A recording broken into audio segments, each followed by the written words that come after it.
Hello बच्चों। सो बेटा आज जो इलेक्ट्रोस्टैटिक्स की डीपीबी सेकंड जो है उसका हम क्वेश्चंस डिस्कस करने वाले हैं। Right, it's as you all are after ये किंग बैच, तो उसके रिलेटेड हम क्वेश्चन डिस्कस करने वाले। बड़े प्यारे से बड़े मीठे से क्वेश्चन है। चलिए एक एक क्वेश्चन की तरफ चलते हैं। Right, so first question, right, it appears in front of you की मोबाइल कंप्यूटर स्क्रीन पर। A particle having the charge of this 2 into 10 to the power minus 6 and mass of 100 gram is fixed at the bottom of the smooth inclined plane of the inclination 30. Where should be the another particle B having the same mass placed right on an inclined plane so that the system the B may remain in equilibrium.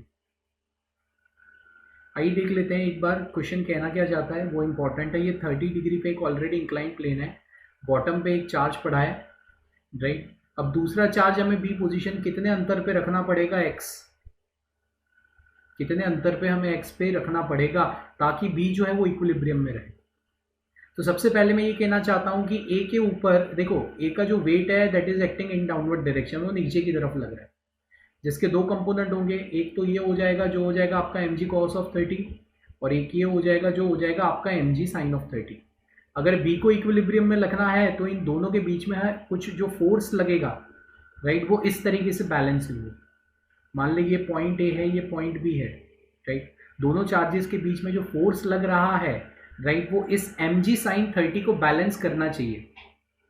Right, मतलब what ever the electrostatic force is acting, right, ये M G sign 30 को balance करना चाहिए। अगर ये situation satisfy होती है तभी आपका जो बी है वो इक्विलिब्रियम में रह सकता है।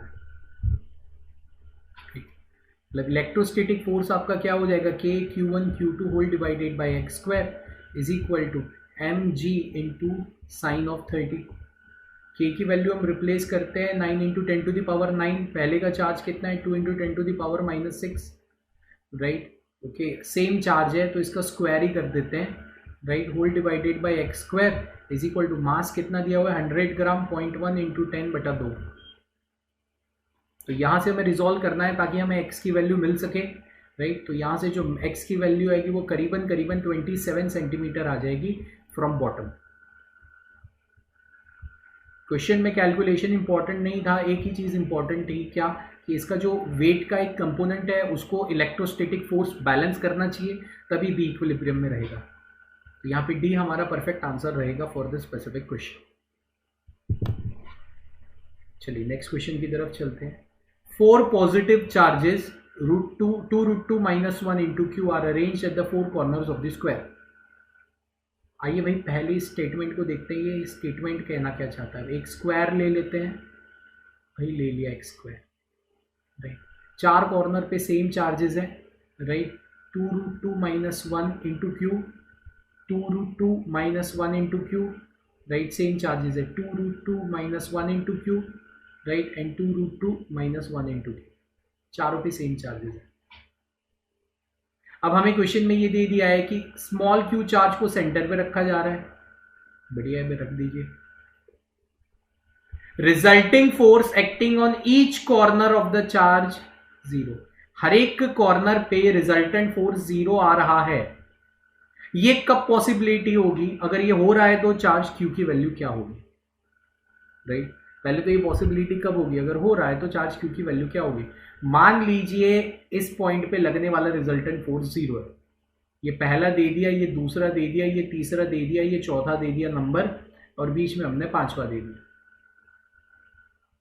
ये आपका जो लगेगा वो लगेगा force acting on 1 as because of 5। नीचे की तरफ लगेगा वो लगेगा force acting on 1 as because of 4। यहां की तरफ लगेगा, right, that is force acting on 1, right, as because of 2, और एक और यहाँ पे फोर्स लगेगा जिसको मैं अलग कलर से डिफाइन करता हूँ। राइट, ठीक है ना, उसका मैग्नीट्यूड ज़्यादा, सॉरी मैग्नीट्यूड उसका कम रहेगा। राइट, उसका मैग्नीट्यूड कम रहेगा क्योंकि डिस्टेंस ज़्यादा है पहले का कंपैरिजन में। राइट, तो उसका मैग्नीट्यूड थोड़ा सा कम रहेगा। Okay, and that will be force acting on 1 as because of 3। Resultant force हमें क्या बोल दिया है, F acting on 1, that is F acting on 1 as because of 5 vector form में, plus F acting on 1 as because of 2 vector form में, plus F acting on 1 as because of 3 into the vector form plus f acting on 1 as because of the 4. Superposition principle सीधा लगा है. अब ये 0 के बराबर हो जाएगा, इसका मतलब 0 हो जाएगा आपका ये, ठीक है ना. अब इसको मैग्नीट्यूड के फॉर्म में भी आप रिप्लेस कर सकते हो, कोई बड़ी बात नहीं है, राइट. हर एक में अगर आप देख रहे हो ध्यान से, ठीक है ना, ओके, एक टर्म को छोड़ के बाकी सब में कुछ चीज़ें कॉमन निकलने वाली है, जैसे k 2√2 minus 1 into Q, right, ठीक है ना. इन सब का स्क्वायर हर एक में कॉमन निकलने वाला है, राइट, ठीक है ना. ओके, हर एक में इसका स्क्वायर निकलेगा और यहाँ क्या बचेगा, 1 R14 का स्क्वायर, R12 का स्क्वायर, R13 का स्क्वायर प्लस, अब बचा फोर्स, ये वाली टर्म बच गई ना, पहली वाली टर्म बच गई ना, तो उसको हम लिखेंगे k small q 2√2 minus 1 into capital Q whole divided by, क्या हो जाएगा, ये वाला डिस्टेंस कितना हो जाएगा आपको, मान लीजिए और इसका साइड हम ले लेते हैं a, तो ये आपका हो जाएगा a/√2, so this will be a/√2, right. तो अगेन इसको 0 से कंपेयर करते हैं तो k 2√2 minus 1, right, okay, q whole square हो जाएगा, राइट. और ये आपका हो जाएगा, देखो R14, 1 और 4 के बीच का डिस्टेंस a स्क्वायर है, राइट. 1 और 2 के बीच का डिस्टेंस a स्क्वायर है, 1 और 3 के बीच का जो डिस्टेंस है वो क्या है, a√2 होल स्क्वायर है, मतलब 2a स्क्वायर है, right, plus k Q, right, 2√2 minus 1 into capital Q small q whole divided by a/√2, right. थोड़ी सी लंबी इक्वेशन आ रही है, राइट, लेकिन अगर आप इस इक्वेशन को रिजॉल्व करते हो, राइट, तो स्मॉल q की जो वैल्यू आएगी वो 7q/4 के बराबर आएगी. अगर ये पॉसिबल सिचुएशन बन रही है इसको रिजॉल्व करने पे, right, then will get the perfect answer, right. यहाँ पे आपका a will be the perfect answer for this specific question. Okay, थोड़ा सा है इस तरीके के क्वेश्चन में सॉल्यूशंस में, राइट, कैलकुलेशन ज़्यादा ही आता है, लेकिन कॉन्सेप्ट काफ़ी इजी है. चलिए, 2 point charges plus q and negative q are placed at the x distance apart. A third charge is also placed that 3 charges are in equilibrium. Question कह रहा है एक प्लस q है, एक नेगेटिव q है, इन दोनों के बीच में x डिस्टेंस पे हम रख रहे हैं, राइट. तीसरा चार्ज हमें कहीं रखना है जैसे सिस्टम इक्विलिब्रियम में हो, तो यहाँ पे दो पॉसिबिलिटीज बनती हैं. पहली ये पॉसिबिलिटी बनती है कि तीसरा चार्ज हम अंदर कहीं रखें, और दूसरा हम ये कर रहे हैं कि तीसरा चार्ज बाहर कहीं रखें. पहले सपोज हमने तीसरा चार्ज इनसाइड रखा, तो वहां पे कभी भी नेट फोर्स 0 नहीं होगा. वाई? अनलाइक चार्जेस हैं, राइट, ठीक है ना, एक की पॉजिटिव है साइन, एक की नेगेटिव है साइन, राइट. तो मान लो तीसरा चार्ज यहां रख रहे हैं, तो पॉजिटिव पॉजिटिव इसका बाहर की तरफ लगेगा, समझ में आ रहा है ना, और नेगेटिव नेगेटिव इसका ये F2 बाहर, तो दोनों सेम डायरेक्शन में आ गए ना. तो दोनों सेम डायरेक्शन में आने वाले रिजल्टेंट फोर्स कभी भी 0 नहीं कर पाएंगे, मतलब इन बिटवीन तो पॉसिबल नहीं है. मान लीजिए बाहर हमने कर लिया, राइट, तो यहां पे मान लीजिए हमने बाहर कर लिया, तो इसकी इक्वेशन क्या हो जाएगी, नेट फोर्स आप पे लगने वाला क्या हो जाएगा, K Q, right, small Q whole divided by L square plus K Q capital Q, right, L plus X whole square. तो यहाँ पे भी किसी भी सिचुएशन में, राइट, एंड एल की वैल्यू आएगी ही नहीं, राइट, ठीक है ना. तो ये जो सेकेंड पॉसिबिलिटी है आउटसाइड की, वो भी चली जाती है, राइट, क्योंकि चार्जेस की वैल्यू ही ऐसी है, राइट, ठीक है ना. एक यूनिट पॉजिटिव चार्ज है और उसका एक अपोजिट मैग्नीट्यूड वाला है. तो इस सिचुएशन में यही हालत होती है, there is no possibility, right, कि किसी भी वैल्यू ऑफ क्यू पे इन दोनों चार्जेस के लिए, राइट, इक्विलिब्रियम आ ही नहीं सकता, right. No equilibrium is attend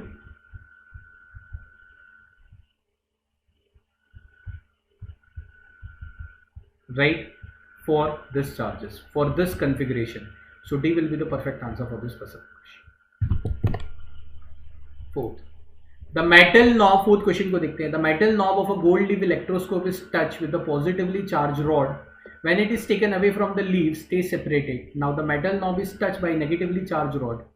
The separation between the leaves will be what? See, जब भी आप रॉड को नजदीक लेके आओगे ना, राइट, ठीक है ना, जैसे ही आप रॉड को नजदीक लेके आओगे, राइट, तो क्या होगा,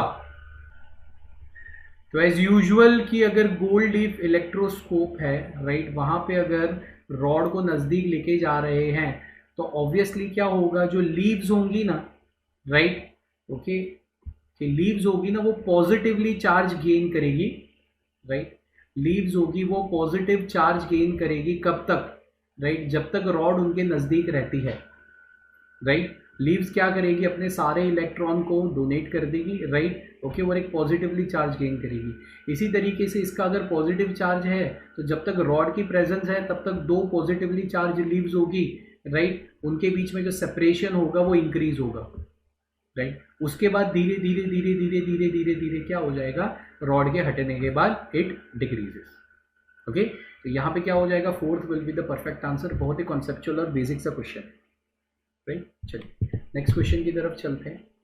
to identical metal spheres A and B are supported on the insulating stands. दो स्पीयर्स हैं, राइट, ठीक है ना, एक स्टैंड से राइट रुके हुए हैं इस तरीके से, राइट, ठीक है ना। क्वेश्चन में क्या है पहले मैं आपको बता देता हूँ, okay. Place in contact, what kind of the charges will A and B developed when the negatively ebonite rod is brought near.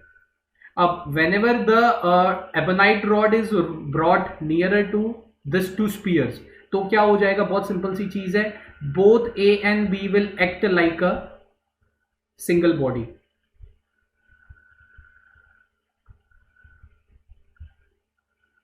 Both A and B will act like a single body, ठीक है ना।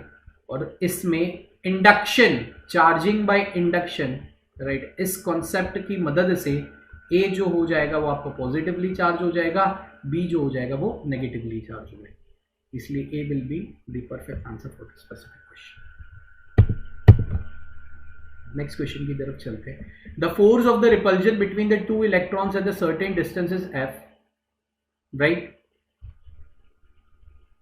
The force between two protons separated by the same distance will be what? अब देखिए, force between the two electrons, तो क्या मैं कह सकता हूं charge on electron, right, whole divided by, मान लीजिए x दूरी पे रखे गए हैं दो इलेक्ट्रॉन, राइट, दो इलेक्ट्रॉन को हम x दूरी पे रख रहे हैं तो ये फोर्स आ रहा है। अब मान लीजिए दो प्रोटॉन को अगर हम x दूरी पे रख रहे हैं तो क्या होगा, तो अगर प्रोटॉन और इलेक्ट्रॉन के बारे में अगर मैं कहना चाहता हूं तो उन पे लगने वाली जो चार्ज होती है वो फंडामेंटल होती है, जिसकी वैल्यू हम डिफाइन करते हैं 1.6 इंटू 10⁻⁻19 कूलम, वो दोनों में सेम होती है।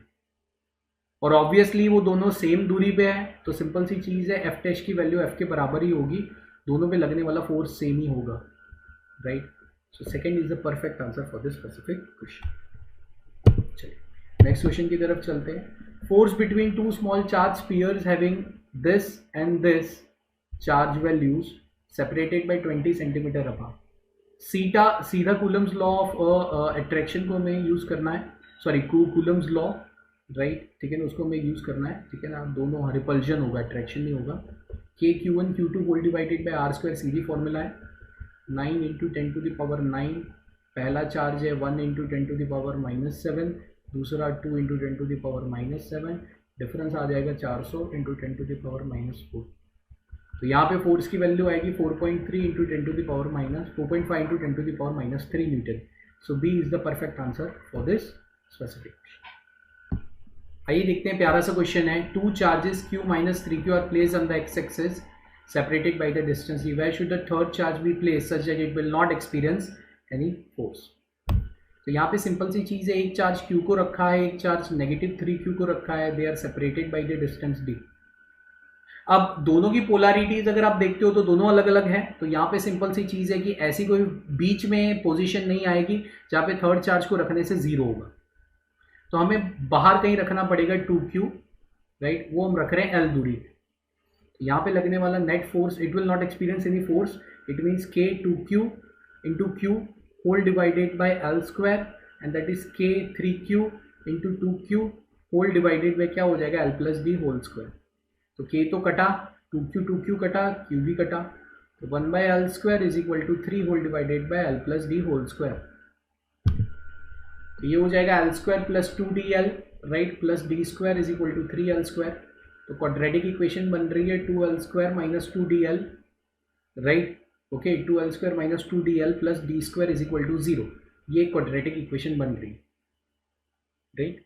तो यहाँ पे क्या हो जाएगा, बहुत सिंपल सी चीज़ है, इस क्वाड्रेटिक इक्वेशन को अगर आप रिजॉल्व करते हो राइट, तो आपके पास दो रूट्स आएंगे, एक आ जाएगा √3 + 1 whole divided by 2 into D, और एक आ जाएगा √3 - 1 whole divided by D right. ये दो रूट आ रहे हैं। अगर मैं आपको नेगेटिव रूट की बात कर रहा हूँ राइट, तो नेगेटिव रूट की तो बिल्कुल भी पॉसिबिलिटी नहीं है राइट, ठीक है ना, क्योंकि वो कहीं बीच में होगा and that is not so possible. So हमारा जो आंसर होगा इक्विलिब्रियम पोजीशन के लिए वो यही हो जाएगा, L that will be equivalent to what right, √3 + 1 right into d/2। Okay, so यहाँ पे कौन सा आंसर आ जाएगा, the B will be the perfect answer for this specific question. चलिए नेक्स्ट क्वेश्चन की तरफ चलते हैं। Two insulated charge metallic sphere P and Q have the centers this radius are negligible as compared to the distance of separation। जब radius right distance of separation के comparison में बहुत ही negligible हो, तब हम सीधा कूलम्स लॉ लगा सकते हैं कि Q1 Q2 whole divided by r²। तो हम ज़रा भी देर नहीं करेंगे, इसको सीधा लगाएंगे राइट, ठीक है ना। 3.2 mutual force of okay 3.2 into 10⁻⁻⁷ ये बोला गया है क्या, the mutual force of electrostatic repulsion if charge on each is this. तो 3.2 इंटू 10⁻⁻7 ये आ जाएगा, और डिस्टेंस सेपरेशन 3600 इंटू 10⁻⁻4 है राइट, ओके इंटू 10⁻⁻4 है। तो इसको अगर आप रिजॉल्व करोगे तो आपका आंसर 2.5 इंटू 10⁻³ न्यूटन आएगा right. The B is a perfect answer for this specific question. So आज के सिस्टम का लास्ट, आज के डीपीपी का लास्ट क्वेश्चन है, if a charge Q is placed at the center of the line joining the two equal charges such that the system is in equilibrium and the value of the Q will be what। Question क्या कह रहा है, अगर small charge Q को रखा जा रहा है, दो चार्जेस हैं कैपिटल Q राइट, ठीक है ना, अगर उन दोनों के बीच की दूरी को मान लीजिए x मानते हैं, क्योंकि देखो दो सेम चार्जेस है, मतलब एग्जैक्टली मिड पॉइंट पे हम Q रखेंगे तो आएगा राइट। सच दैट सिस्टम को इक्विलिब्रियम में रखना है, पूरे सिस्टम इक्विलिब्रियम में राइट, पूरे सिस्टम इक्विलिब्रियम में। तो मान लीजिए कि भाई आप ये कह सकते हैं ना कि पूरी whole system is in equilibrium, तो मैं ये इक्वेशन लिख सकता हूं ना सीधी, कि capital Q whole divided by 4x² right. अगर ये Q है ये Q है तो एग्जैक्टली मिड पॉइंट पे आएगा। अगर 2x दूरी है, अगर x दूरी है तो भी मिड पॉइंट पे आएगा राइट। तो मैं सिंपल सी चीज है ना, इन दोनों का रिजल्टेंट पूरी सिस्टम इक्विलिब्रियम में, तो मैं लिख सकता हूं ना बाय x² = 0। ये दूरी x हो गई, ये दूरी भी x हो गई। तो यहां से अगर आप रिजॉल्व करते हो तो Q की वैल्यू -Q/4 आएगी राइट, अगर ये दूरी 2x है तो। Okay, so D will be the perfect answer for this specific question right. तो आज की बेटा की डीपीपी थी आपके लिए सारे सॉल्यूशंस के साथ। Hope so it was quite helpful for you all, ठीक है ना। Thanks a lot for watching this session. Thank you।